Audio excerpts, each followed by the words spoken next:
Hi everyone. मेरा नाम है चैतन्य श्रीवास्तव। कैलेंडर में आज की तारीख है 8 जून 2025 और स्वागत है आप सबका एंड एक्शन के एक नए एपिसोड में। और यूथ की बात यूथ के साथ, ये एक टैगलाइन है जो मैं इस एंड एक्शन के साथ एसोसिएट करना चाह रहा हूँ, और सही भी है। मेरे अधिकतर ज़्यादातर जो यूट्यूबर्स, जो ऑडियंस है, वो सब पर्टिकुलरली एज ग्रुप उनका है, वो टेक्निकली उस एज ग्रुप के अंदर आती है जो कि इंडिया में यूथ कंसिडर की जाती है। और मेरे जो टॉपिक्स भी हैं, मैं कोशिश करता हूँ कि ऐसे कुछ टॉपिक्स रखूँ जो अर्ली 20s से लेकर लेट 30s तक के लोग उससे किसी न किसी प्रकार से रिलेट कर पाए। तो शुरू करते हैं एक नए एपिसोड में। आज का एपिसोड जो है वो स्पेसिफिकली मैं टारगेट करना चाहता हूँ इंडियन पॉडकास्ट इंडस्ट्री के बारे में। मैं इसको एक इंडस्ट्री बोलूँगा बिकॉज पूरी तरीके से यहाँ पर एक इकोनॉमिकल सब स्ट्रक्चर है, जो काफ़ी धीरे धीरे समझ में आ रहा है लोगों को कि कैसे there are few brands that are associated to these podcasts. कुछ ऐसे लोग हैं जो लोग एक सर्टेन किस्म के लोगों को इन्फ्लुएंस करते हैं। अगर आपने मेरी इन्फ्लुएंसर्स पे वीडियो नहीं देखी है तो मैं आपसे दरख्वास्त करूँगा कि वो आप मेरे चैनल पे जाके ज़रूर देखें, और अगर जैसा जो भी आपकी राय हो वो ज़रूर बताएं। बट आज का टॉपिक जो है पॉडकास्ट, तो उसके ऊपर ये बात करनी ज़रूरी है कि अभी के समय में, एक समय ऐसा हुआ करता था पहले इनिशियल टाइम्स में, जब podcast was actually quite necessary. और वो क्यों था?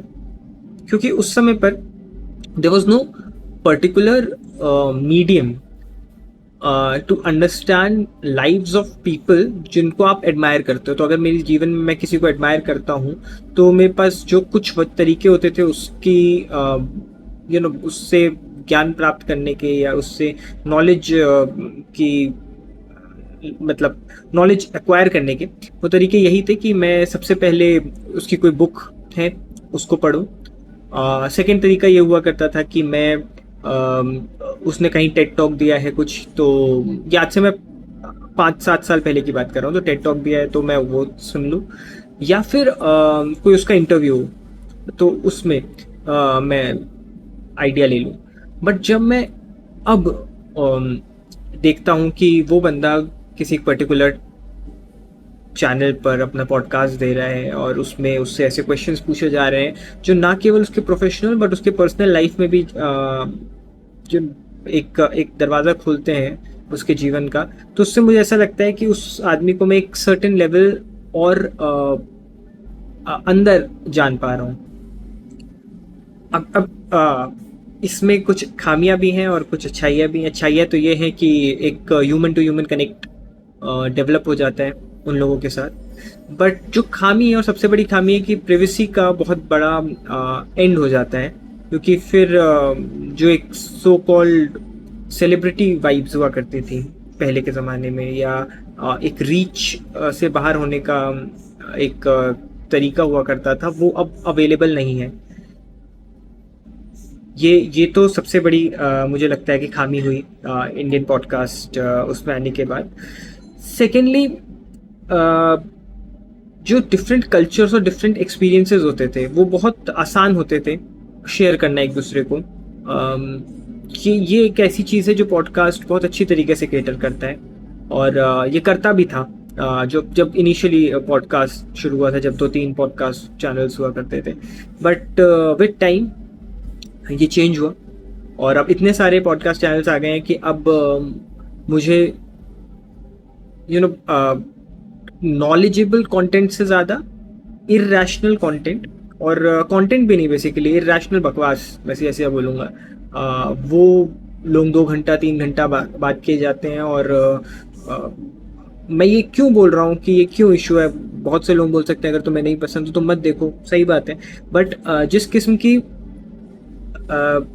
एक एल्गोरिथम है यूट्यूब का, तो वो ऐसे चैनल्स में बिकॉज व्यूज़ बहुत ज़्यादा होते हैं तो वो पुश करेगा आपको, और उसके क्लिप्स होंगे, उसके शॉर्ट्स होंगे, और वो धीरे धीरे धीरे आप ना चाहते हुए भी you will get into that loop, और ऐसे लोगों को पब्लिसाइज और ऐसे लोगों को पब्लिसिटी मिल जाती है जो लोग उसको डिजर्व नहीं करते।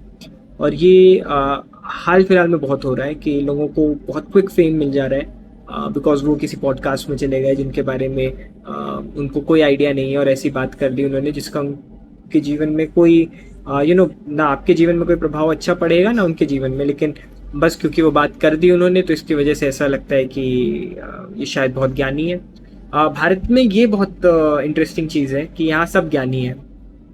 अगर आप चाय की टपरी तक पे बैठ जाओ नॉर्मल, और वहाँ पर आप बैठ के सिर्फ कुछ नहीं सिर्फ सुनो, तो आपको समझ में आएगा कि भारत की नॉर्मल एक चाय की जो नुक्कड़ होता है उस पर भी इतना ज्ञान मिल रहा है आपको। बट क्या वो नॉलेज यूज़फुल है, उसकी क्या यूटिलिटी है, ये आप बेहतर समझते हैं। उसके बाद तीसरी चीज़ जो मोस्ट इम्पॉर्टेंट मुझे लगती है कि पॉलिटिकल और इकोनॉमिकल टूल बन गए हैं आजकल पॉडकास्ट जो है, एक सर्टेन काइंड्स ऑफ प्रोपोगेंडा और certain kinds of capitalist mindset को प्रमोट करने के लिए। तो अगर आप ध्यान से इस बात को देखें कि मोस्टली पॉडकास्ट जो है वो एक सर्टेन नैरेटिव को बिल्ड करते हैं, और इस नैरेटिव से फ़ायदा और नुकसान दोनों होता है। तो फ़ायदा तो ये है कि आप यूथ के अंदर एक इस किस्म की भावना को डेवलप कर रहे हो जिससे वो एक सर्टेन माइंडसेट को एक्वायर कर ले। बट इसका नेगेटिव यही बात है क्योंकि वो एक certain kind of mindset acquire कर लेता है, और सोशल मीडिया इस किस्म की चीज़ है कि अगर आपको ए और बी में से ए पसंद है तो फिर आपको वो ए को इतना डीप कंटेंट आपको ए का डिलीवर कर देगा कि आपको फिर याद ही नहीं देगा कि बी भी हुआ करता था, और बी एज एन ऑप्शन से ज़्यादा एज एन एनिमी आपको लगेगा। और उसकी वजह से ये हो जाएगा कि आप उनको दो चॉइस की जगह दो या तो हो सकता है या नहीं हो सकता है पॉसिबिलिटीज़ की में कंसिडर करेंगे, तो वो चॉइसेस से पॉसिबिलिटीज़ हो जाती हैं। और इसमें दिक्कत ये हो जाती है कि जो आदमी बी कुछ भी हो सकता है, बी कास्ट हो सकता है, क्लास हो सकता है, रिलीजन हो सकता है, रीजन हो सकता है, लैंग्वेज हो सकती है, कुछ भी हो सकता है। तो अगर आप उस ए में इतना इनग्रेन हो गए, इतना आप उसमें घुस गए ए में, तो आपको बी हमेशा नेगेटिव लगेगा। तो जिसके भी ओपिनियन बी होंगे आप उसको उस चॉइस के बदले उस ओपिनियन के लिए आप उसको एनिमोसिटी से देखोगे, एक द्वेष की भावना से देखोगे जिसका कोई मतलब बनता नहीं है। बट ये हो रहा है, sadly this is the truth, जो पॉडकास्ट बहुत अच्छी तरीके से प्रोपोगेट कर दे रहा है आज के समाज में। उसके बाद पॉडकास्ट की जो सबसे बड़ी ताकत है वो उसको कहाँ से मिलती है? वो मिलती है उसको ट्रेंड एनालिसिस से।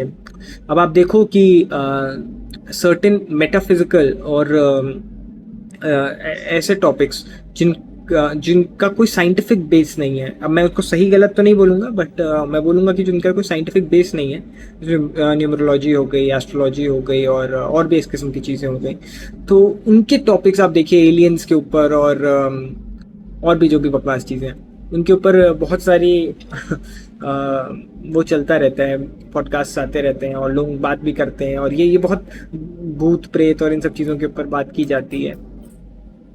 ठीक है, there might be large number of people who would like to watch this content, ठीक है, दैट मेक्स सेंस। बट इस टाइप के कंटेंट का बार बार बनना, इससे क्या साबित होता है कि देयर इज अ ट्रेंड जो एनालाइज कर दिया इन लोगों ने, and it's like a slow drugs. तो एक स्लो ड्रग्स की तरह है कि वो आप लोगों को विद टाइम इंड्यूस किया जाता है, जिससे धीरे धीरे धीरे आप लोग उस चीज़ के आदी हो जाएं, और आपका जो एक सर्टेन माइंडसेट है वो इस लेवल पे डिटोरेट हो जाएगा कि अब आपको कोई भी नॉर्मल चीज़ जो कि नॉर्मल एज इन जो साइंटिफिक टेम्परामेंट की चीज़ हो, वो आपको उतनी पसंद नहीं आएगी, या आपको इंटरेस्ट नहीं बनेगा और आपको ऐसा लगेगा कि यार ये क्या बकवास है। मतलब आप ही लोग बताइए कब आपने लास्ट टेड टॉक देखा होगा, या आपने कोई ऐसी वीडियो देखी होगी जिसमें कुछ क्वांटम मैकेनिक्स के ऊपर, या क्वांटम डॉट्स के ऊपर, क्वांटम इंटेंगलमेंट के ऊपर, या रिन्यूएबल एनर्जी के ऊपर, या कुछ इस टाइप की चीज़ है जिसके ऊपर पॉडकास्ट हो रहा हो, जिसमें कोई, मेरे ख्याल से एक नील डिग्रास टाइसन का एक पॉडकास्ट आता है, वो है एक शायद, जो थोड़ा एस्ट्रोफिजिक्स और इसके बारे में बात करता है। वरना मुझे नहीं लगता कि शायद वर्ल्ड में दो थोड़ा बड़ा क्लेम है, बट मुझे नहीं लगता शायद वर्ल्ड में कोई और ऐसा पॉडकास्ट है जो साइंटिफिक टेम्परामेंट की इस लेवल पे बात करता है, या बात भी करता है सिंपली। इंडिया में तो खैर मुझे नहीं पता, कोई अगर किसी को पता हो तो प्लीज़ कमेंट करिएगा, मुझे भी जानने में इंटरेस्ट रहेगा। और लास्टली, कोई लीगल गाइडलाइन नहीं है स्पेसिफिकली, अगर आप बात करो पॉडकास्ट से रिलेटेड, तो वो एक 7 6 7 साल का बच्चा जिसने अभी अभी फ़ोन ढंग से यूज़ करना सीखा है, वहाँ से लेकर 60 70 साल का आदमी वो भी देख रहा है, और वो सेम टाइप का कंटेंट दिखा दे रहे हैं उसमें, और there is no user bifurcation या डिस्क्लेमर या इस टाइप की। डिस्क्लेमर भी बहुत छोटी चीज़ है। आपने क्योंकि एनालाइज कर लिया कि किस टाइप के लोग आपकी वीडियो सबसे ज़्यादा देख रहे हैं, तो इसलिए अब आपके लिए बहुत आसान हो गया उस टाइप की वीडियो को बार बार बनाना। और जब ये वीडियो भूत प्रेत की या इस सब की है, तो जो 6 7 साल का इम्प्रेशनेबल एज वाला बच्चा है, उसके दिमाग में तो यही सब चीज़ें चलेंगी कि शायद एस्ट्रोलॉजिकली, न्यूमरोलॉजिकली, या गोस्ट वीडियोस, या यही सब शायद सही होता है। उसको नहीं समझ में आ रहा है कि लाइफ ऐसे नहीं चलेगी। अब एआई का समय आ रहा है, these times are very changing times technologically. तो अगर आप एक सर्टेन माइंडसेट के साथ नहीं इस टाइम पर सरवाइव कर रहे हैं, तो बहुत ही खतरनाक है फिर तो आपके लिए, हम सब के लिए। तो अब तो ये तो बात हो गई क्या क्या खराब है। अब ज़रा बात करी जाए कि कैसे सुधारा जाए इसको, क्योंकि हम यूथ हैं, यूथ की बात, यूथ के साथ तो कैसे सुधारा जाए। तो पहली चीज़ तो कि यूज़र्स जो हैं, यूज़र यहाँ पे मेरा मतलब है कंज्यूमर्स से, जो हम लोग हैं, जो लोग पॉडकास्ट देखते हैं, आप लोग हैं कैमरे के पीछे जो लोग हैं, वो सब लोगों में एक किस्म का एक certain level of mindset develop होने की ज़रूरत है, जो ये समझ पाए कि मुझे किस टाइप का कंटेंट कंज्यूम करना है और क्यों करना है।